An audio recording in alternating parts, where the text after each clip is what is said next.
श्री शिवाय नमस्तुभ्यम हर हर महादेव। देखिए आज का यह वीडियो बहुत ही ज़्यादा खास होने वाला है। देखिए यदि आपके घर में आए दिन कोई न कोई व्यक्ति हमेशा बीमार रहता है, बार बार आपको दवाइयाँ लानी पड़ती हैं और दवाइयों में बहुत ही अधिक पैसा खर्च हो रहा है, साथ ही साथ आपके घर में बहुत ही ज़्यादा ग्रह क्लेश होता है, आपके घर में कोई भी व्यक्ति एक दूसरे से ढंग से बात नहीं करता है, यानी कि बार बार किसी न किसी बात को लेकर लड़ाई झगड़े होते रहते हैं, या फिर यदि आपके जीवन में दुर्भाग्य बहुत ही अधिक रहता है, यानी कि आप कोई भी कार्य प्रारंभ करना चाहते हैं लेकिन वह सफल नहीं हो पा रहा है, यानी कि यदि आप अपने व्यापार में सफलता प्राप्त करना चाहते हैं, नौकरी में सफलता प्राप्त करना चाहते हैं, तो आपको यह उपाय करने चाहिए। देखिए दोस्तों, आज के इस पूरे वीडियो में हम आपको 3 चमत्कारी उपाय बताने वाले हैं। यह तीनों ही उपाय पूज्य गुरुदेव पंडित प्रदीप जी मिश्रा की कथा को सुनकर के और समझ करके ही आपको समझाने का पूरा प्रयास करेंगे। लेकिन उससे पहले वीडियो को लाइक करें, चैनल को सब्सक्राइब करें और कमेंट में श्री शिवाय नमस्तुभ्यम या फिर ओम नमः शिवाय जरूर लिखें। चलिए दोस्तों, जानते हैं गुरुजी द्वारा बताए गए पहले विशेष और चमत्कारी उपाय के बारे में। देखिए इस उपाय के लिए आपको थोड़ा सा पीला चंदन लेना होगा। पीला चंदन यदि आपको पाउडर के रूप में मिलता है तो उसे भी आप ले सकते हैं, और पीले चंदन की लकड़ी है तो उसे आपको घिस करके तैयार कर लेना है। देखिए पीला चंदन आपको कम से कम 2 चम्मच लेना होगा और इस पीले चंदन के अंदर आपको थोड़ा सा जल मिला देना है। इसी के साथ में आपको दुर्वा घास लेनी होगी। दुर्वा घास आपको बहुत ही आसानी से प्राप्त हो जाएगी किसी भी गार्डन में, तो आपको मात्र थोड़ी सी दुर्वा घास लेनी है। दुर्वा आपको मात्र 11 या तो फिर 21 ले लेनी है। इसी के साथ में आपको एक तांबे के पात्र के अंदर शुद्ध जल लेना होगा। अब देखिए इन सभी सामग्रियों को लेकर के आपको भगवान शिव के मंदिर में पहुंच जाना है। देखिए यह उपाय आप सुबह से लेकर के शाम तक किसी भी समय में कर सकते हैं। देखिए सबसे पहले तो आपको अपने सीधे हाथ में पीले चंदन को लेना है और इस पीले चंदन को आपको शिवलिंग पर, जहां माता अशोक सुंदरी का स्थान होता है, उस स्थान पर आपको इस पीले चंदन का अच्छे से लेपन कर देना है। यानी कि आपको अच्छे से इस पीले चंदन का लेपन कर देना है माता अशोक सुंदरी वाले स्थान पर। देखिए वीडियो के अंदर आपको बताने का प्रयास किया जा रहा है, इसी प्रकार से आपको माता अशोक सुंदरी वाले स्थान पर पीले चंदन का लेपन कर देना है। अब देखिए आप जो 11 दुर्वा घास लेकर के आए हैं, आपको इस दुर्वा घास को उसी पीले चंदन के ऊपर रख देना है। देखिए दुर्वा घास की जो जड़ है वह जलाधारी की तरफ रखनी है और इसकी जो पत्ती वाला भाग है वो आपको शिवलिंग की तरफ रखना है। सामने आपको दिखाया जा रहा है, इसी प्रकार से आपको समर्पित करनी है। देखिए आपको गीले और पीले चंदन के ऊपर ही इस दुर्वा घास को रख देना है। अब देखिए आप जो 1 लोटा जल लेकर के आए हैं, इसी के साथ में आपको एक खाली पात्र लेकर भी जाना है। तो सबसे पहले तो जो खाली पात्र है उसे आपको जलाधारी के वहाँ पर रख देना है। देखिए वीडियो में आपको एक एक क्रिया बहुत ही अच्छे से समझाने का प्रयास किया जा रहा है। अब देखिए ये जो 1 लोटा जल है, इसे आपको भगवान शिव की शिवलिंग पर धीरे धीरे अर्पित कर देना है। जो भी महादेव, जिस भी महादेव की आपकी श्रद्धा है, उन महादेव का आपको स्मरण करना है। यदि रोग मुक्ति के लिए कर रहे हैं तो कुंदकेश्वर महादेव का स्मरण करना है, या फिर आप चंद्रमौली महादेव का स्मरण कर सकते हैं। अगर गुरु ग्रह को मजबूत करना है तो बृहस्पतिश्वर महादेव का स्मरण कर लेना, यानी कि आपको किसी भी महादेव का मन में स्मरण कर लेना है। तो देखिए ये जो 1 लोटा जल है, विशेषकर हम गुरुवार के दिन समर्पित कर रहे हैं तो आपको बृहस्पतिश्वर महादेव का स्मरण करना है। विशेषकर हमें किस्मत को चमकाने के लिए ये उपाय करना है। देखिए विशेषकर हम इस उपाय को गुरुवार के दिन कर रहे हैं तो हम बृहस्पतिश्वर महादेव का भी स्मरण कर सकते हैं। देखिए जैसे ये जल हम अर्पित करेंगे, यह शिवलिंग से होकर के जलाधारी की ओर बह करके आएगा और जो आपने खाली पात्र रखा है उसमें यह जल आ जाएगा, यानी कि पीले चंदन से युक्त यह जल उस पात्र के अंदर आ जाएगा। अब देखिए आपको क्या करना है कि जो आपने दुर्वा घास समर्पित की थी उसे आपको माता अशोक सुंदरी वाले स्थान से उठाना है और जिस पात्र में आपने जल को झेला है उसी पात्र के अंदर आपको इस दुर्वा घास को भी डाल देना है। और आपको महादेव से प्रार्थना करनी है कि यह जल मैं मेरे घर पर लेकर के जा रहा हूँ। आपको मेरी किस्मत को चमकाना है, मेरे घर के ग्रह क्लेश को दूर करना है, मेरे घर में जो भी बीमारी है उसे आप दूर करें।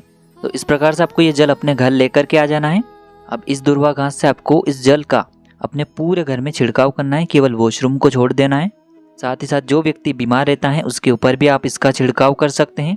साथ ही साथ जो घर में लड़ाई झगड़े होते हैं वह सभी दूर हो, ऐसी आपको कामना करनी है और इसका छिड़काव आपको कर देना है। अब देखिए ये जो दुर्वा घास बची हुई है इसे आप किसी भी देव वृक्ष के नीचे रख करके आ सकते हैं, और जल यदि ज़्यादा बच चुका है तो उसे आप अगले दिन किसी भी देव वृक्ष में समर्पित करके आ सकते हैं।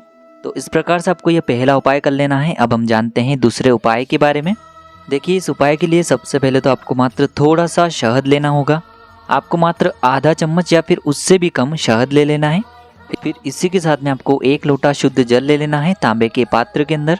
फिर इसी के साथ में आपको एक प्यारी सी बेलपत्र ले लेनी है। बेलपत्र जो है वह कहीं से भी खंडित नहीं होनी चाहिए।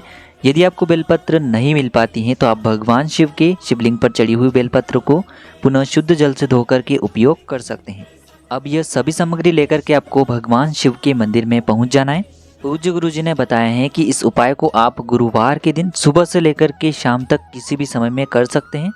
देखिए, मंदिर पहुंचने के बाद आपके पास जो बेलपत्र हैं, और बेलपत्र में आप सभी को पता है कि 3 पत्तियां होती हैं। तो बेलपत्र की जो सबसे आगे वाली पत्ती होती है, जिसे सबसे ऊपर वाली पत्ती कहते हैं, उस पत्ती में आपको चिकनी साइड पर शहद लगा देना है। पूरी पत्ती में आपको अपनी अनामिका उंगली से शहद लगा देना है। और बीच की जो डंडी है जिससे सारी पत्तियां जुड़ी हुई होती हैं, उस डंडी पर आपको अपनी तर्जनी उंगली से शहद लगा देना है। देखिए, यह उपाय बहुत ही खास है क्योंकि यह उपाय आपके जीवन में जितना भी दुर्भाग्य है उससे दूर करने वाला है। तो आपको ऊपर वाली जो पत्ती है उसमें शहद का लेपन करना है अपनी अनामिका उंगली से, और नीचे वाली जो डंडी है उस पर आपको अपनी तर्जनी उंगली से शहद लगाना है। अब इस प्रकार से इस बेलपत्र को तैयार करने के बाद इसे आपको शिवलिंग पर समर्पित कर देना है। और आपको बृहस्पतिश्वर महादेव का मन में स्मरण कर लेना है।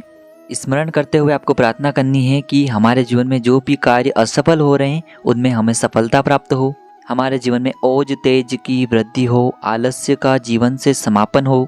आप जिस भी कार्य में मेहनत कर रहे हैं उसमें आपको सफलता मिले, इस प्रकार से प्रार्थना करते हुए यह बेलपत्र आपको समर्पित कर देनी है।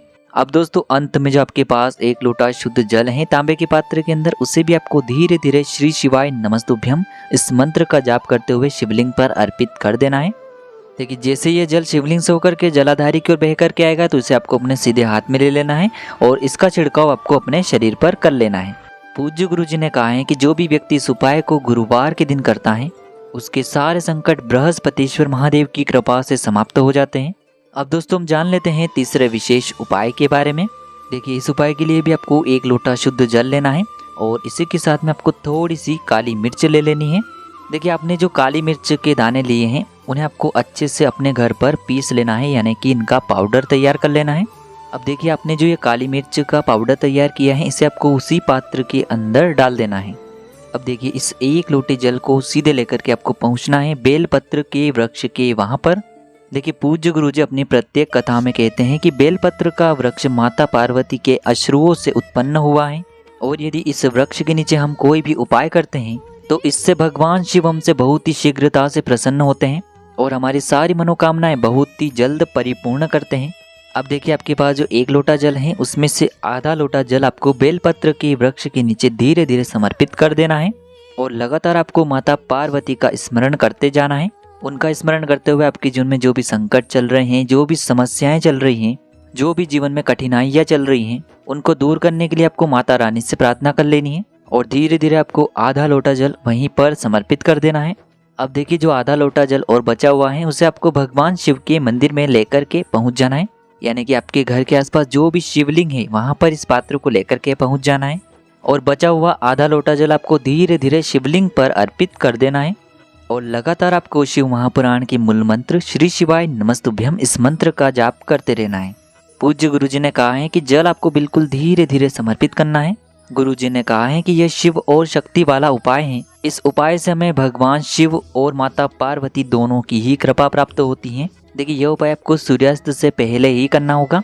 सूर्यास्त के बाद आपको इस उपाय को नहीं करना है और विशेषकर गुरुवार के दिन ही आपको इस उपाय को करना है।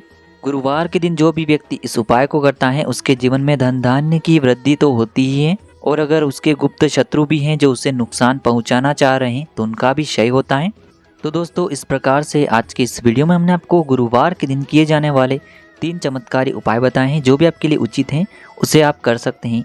श्री शिवाय नमस्तुभ्यम। हर हर महादेव।